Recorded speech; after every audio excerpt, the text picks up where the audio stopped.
Hello, everybody. My name is Edward Perry. I'm the Deputy Minister of Arts and Sciences for the Barony of Sacred Stone.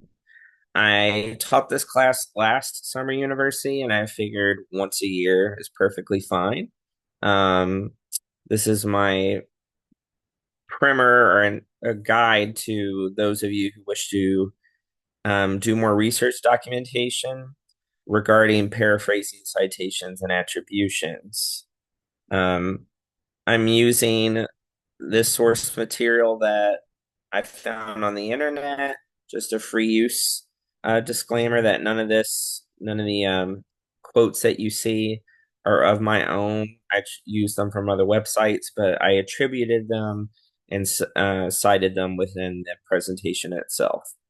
So the goal of this class is to give you basically a guide for how to deal with the top three utilized academic writing styles. In no particular order, I'm trying to furnish you with resources about where to find those styles and how you use them. I'm providing you with information about how to avoid plagiarism. I'm explaining to you why documentation is necessary and you need to do it in the first place.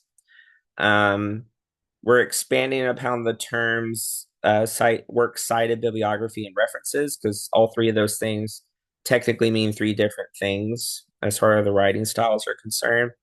Um, I will be biased and tell you which style is my favorite, but that's because I've been using it the longest.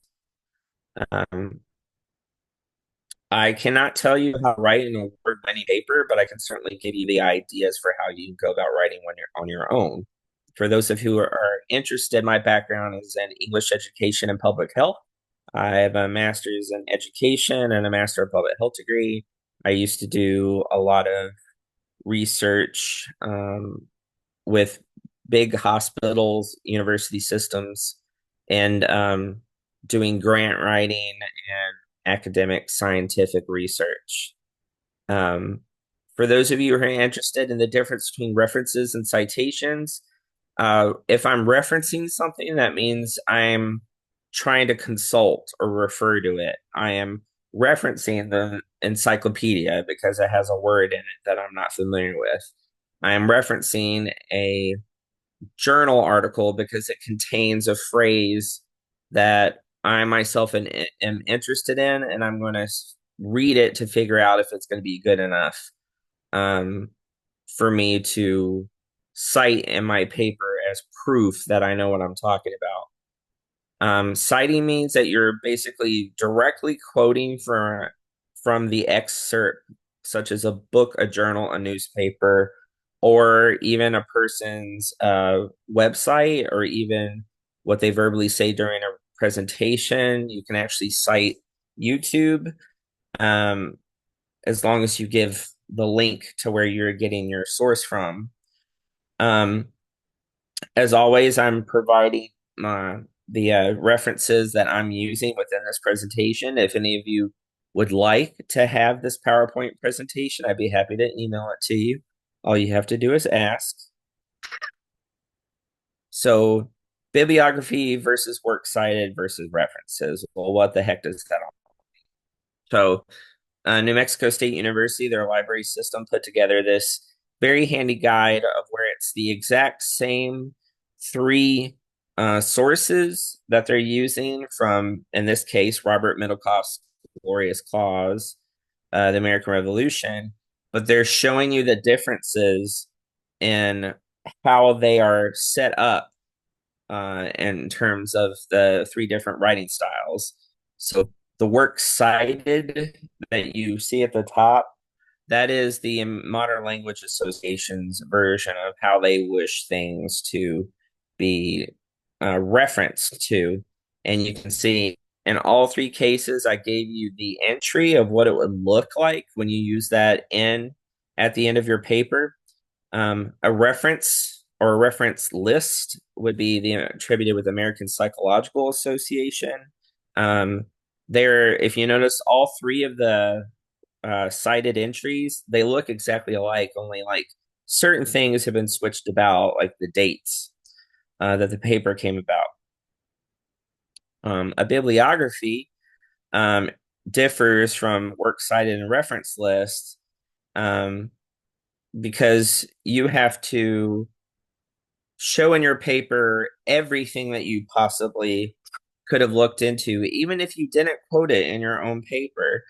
And so bibliography is associated with um, um, the Chicago Manual of Style, which is what's used in a lot of historical references, like our Complete Anachronist uses a bibliography or Chicago Manual of Style. So you may hear, if you do professional research papers, your instructor or the editor, the company that you wish to publish your paper with will ask for an annotated bibliography. That is only in the case of like advanced academic writing.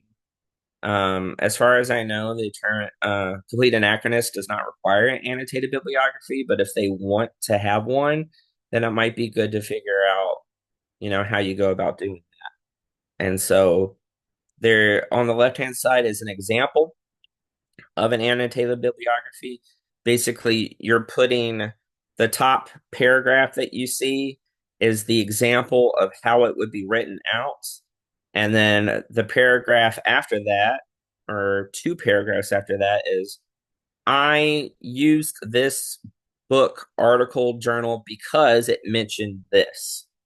And so, in works cited and references, um, you don't have to use or you don't have to quote every single source you ever looked into. You're only referencing the source materials that you're using specifically for your paper.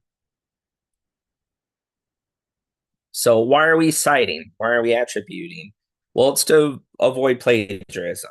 As much as I like to think myself as a pediatrician or an archaeologist or a famous professor, I cannot write on certain subjects as good as other people can. So if I am referencing their work in my own paper, I have to give them credit for coming up with the ideas in the first place because they're writing based on their own personal biases and they're writing to prove their own points, whereas you are referencing them, referencing something else. And so you're giving them credit for coming up with the idea first. You didn't come up with it. And so, in order to prevent plagiarism, all you have to do is just simply cite where you got a specific line, sentence, paragraph, image, video from, and you are lowering your opportunity to engage in plagiarism. So, why do we cite or attribute? Um, as mentioned in the last slide, if I'm copying something word for word, um, without quotation marks, then you're making everybody sound like you came up with that line yourself. When in fact, someone else mentioned it and you were like, oh, that's a good idea. I should put that in my paper. But you didn't give them the credit for it. Um, I will explain what paraphrasing means as well. But if you're paraphrasing a text or a line or a journal article by only mentioning a few words or you're changing those words, you still have to credit the original author because you are now analyzing what they said. Um, if you give incorrect information about a source, this has been on the news lately, where the Secretary of Health and Human Services um, put together a paper or a booklet article from the US government that it's explaining why kids may not need to be vaccinated. And it turns out that they were providing false references and making things up. and attributing those phrases to doctors, nurses, people in the medical field who never wrote about that or they never said anything about that. That is false attribution. You're basically um, slandering and libeling someone by saying, "Hey, they said this," and they come back on the defensive. They're like, "No, no, I'm not. I didn't come up with that. You did. You're trying to say something um, that you're trying to give me the credit for that I didn't even come up with." And so, always remember to check your sources, check that they're legitimate. Um, they can come from a variety of sources. Libraries are the best places to start looking for source material. You can use online sources like Google Scholar, or if you have a library intranet account, and you can find journal articles. Because I'm going to go ahead and tell you that having a subscription to a journal is very expensive. You usually have to pay a yearly fee, like the Journal of the American Medical Association. I think in order to get access to that, you have to pay out $100 or so a year in order to keep using that. Whereas a library already has a license to look up that information, and you don't have to pay for it. It's part of your library membership that you can gain access to source materials and then be able to use it on your own. So, as I mentioned at the beginning, there are multiple forms of styles. There's actually probably around six. The American Medical Association uses one. The American Bar Association uses one. But the top three are mentioned here. That's Chicago Manual of Style, Modern Language Association, and the American Psychological Association. The APA conducts their research in the APA as long as it regards to um, scientific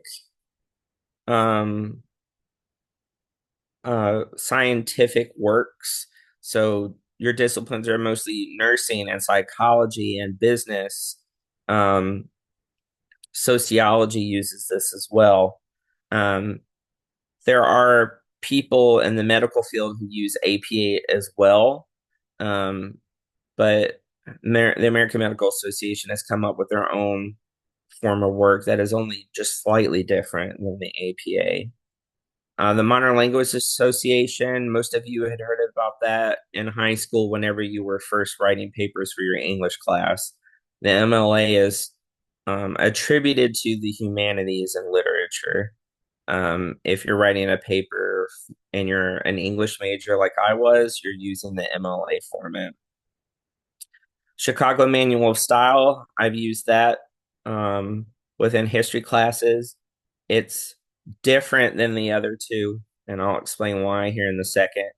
But his CMS is usually mostly attributed to historical sciences, archival studies, librarian studies, um, archaeology, anthropology uses CMS. Um, so it would behoove you to figure out which of these styles works the best for you. However, I can go ahead and tell you that if you're interested in publishing within the SCA, most of the time the APA format is fine. However, um, Complete Anachronist uses CMS. Tournaments Illuminated uses APA. And MLA style, I think the Oak here in Atlantia uses that. That's our monthly journal that we publish that focuses only on the people here in Atlantia. So, which style do you think would work best for you? Well, use the one that you feel the most comfortable with.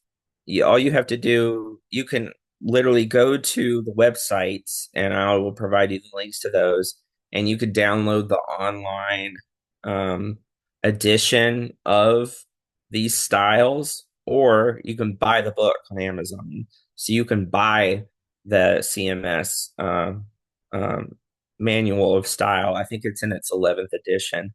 Um, but you can buy that, and literally it will tell you. if you're writing a paper based on this, this is how you would need to um, set up your paper. Um, for like I said, the SCA uses Chicago style a lot because we are a historical 501c3 educational nonprofit, and if we want to publish um, materials in our academic peer-reviewed journal, which is Tournaments Illuminated and Complete Anachronist, then Chicago style is the one that they mostly like to choose. If you're writing something just based on an A&S competition, then MLA or APA would probably work just fine. Um, you're always remembering to cite everything that was not directly your idea and paraphrasing things that you want to expound upon, but you're still using someone else's thoughts to do so.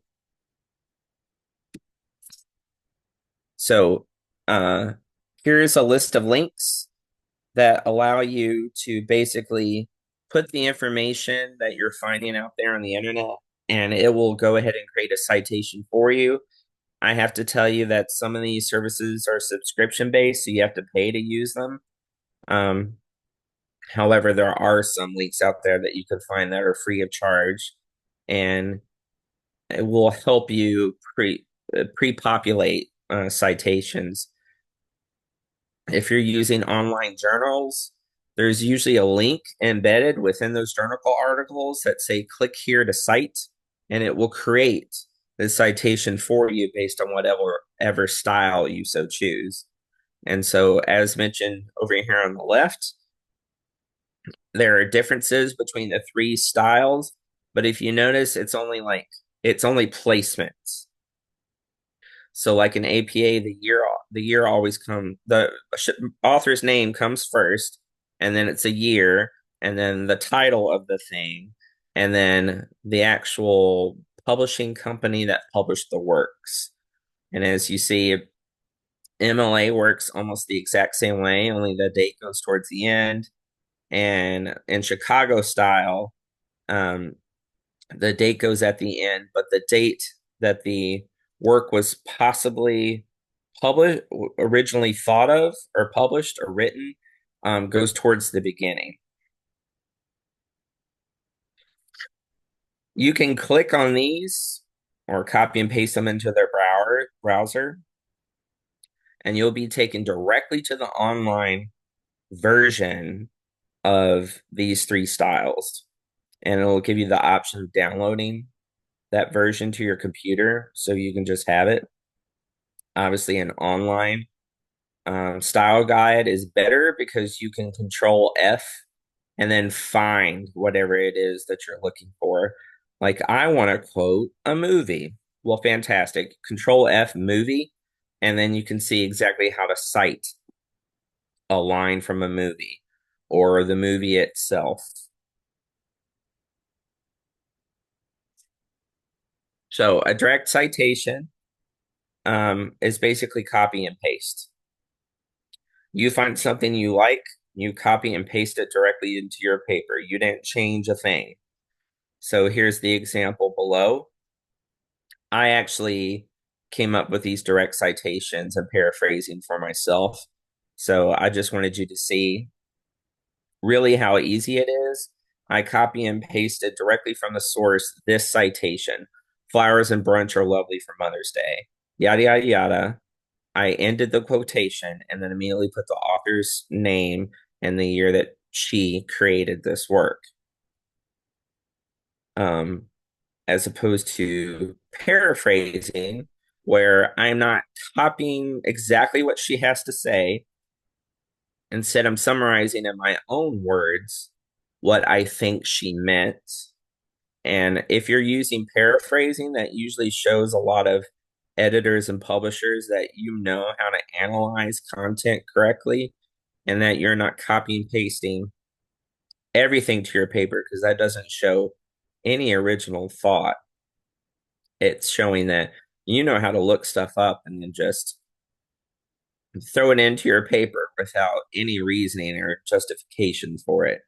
Paraphrasing shows that you read the work, you understood it, and you're using it because it fits within your style. So down here at the bottom, I attributed her in American Psychological Association format, and then under it, I gave the link. And the link is actually part of the citation as well. Um, but you see, it's just set up in a certain way. And each of the styles has their own way that they want you to quote stuff for them. So, what does it look like? What does the MLA citation look like? Well, in text, when I'm typing the actual paper and I want to quote someone or paraphrase them, at the top is the example where we are writing in her article, Culture and Chinua Achebe's Things Fall Apart. The author quotes Achebe explaining that he wanted to portray the LGBO as isolated and individual, involving their own humanistic civilization, the page number. At the end of the paper, when you do your works cited page, that's the way it'll look. So you're actually quoting the whole information of the journal or article that you gave it from. But within the paper itself, you don't have to write all that. You don't have to write where the source came from. You're just giving the author and the page number and the year. So this is the example of a works cited page in MLA format. Like I said, once you're done writing the paper and you write a works cited page, it's set up exactly like this in alphabetical order of the author's last name. You're going to find a lot of the times that journals have multiple authors, in which case the primary author of an article is always first, followed by secondary, then tertiary, and then so on. It's possible that an article can have 8 or 10 authors, in which case, in the works cited page, you still have to mention them all. But in the in-text documentation, it is perfectly acceptable to write the primary author's last name, comma, et al., which means there was a lot more authors to this subject than just them. As you can see, it all has different indenting. It also has a header, but they're all set up the exact same way according to the style. And once you learn how to utilize the style, it gets easier and easier to be able to write in that version.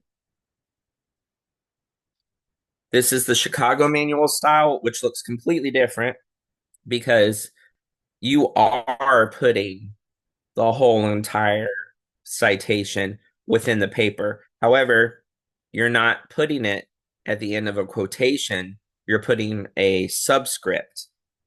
In this case, this is quotation number 1 of the whole paper. And then you would create a footnote or a footer within your Microsoft Word. And then you're going to put the whole entire citation, basically. And you're also going to put that whole citation at the very end in your bibliography. And so it looks different. It's set up a certain way. If you see it has indents, it's just the style that they use. But Chicago style likes to copy itself and use the same citations for both the footnotes and the bibliography at the end of the paper.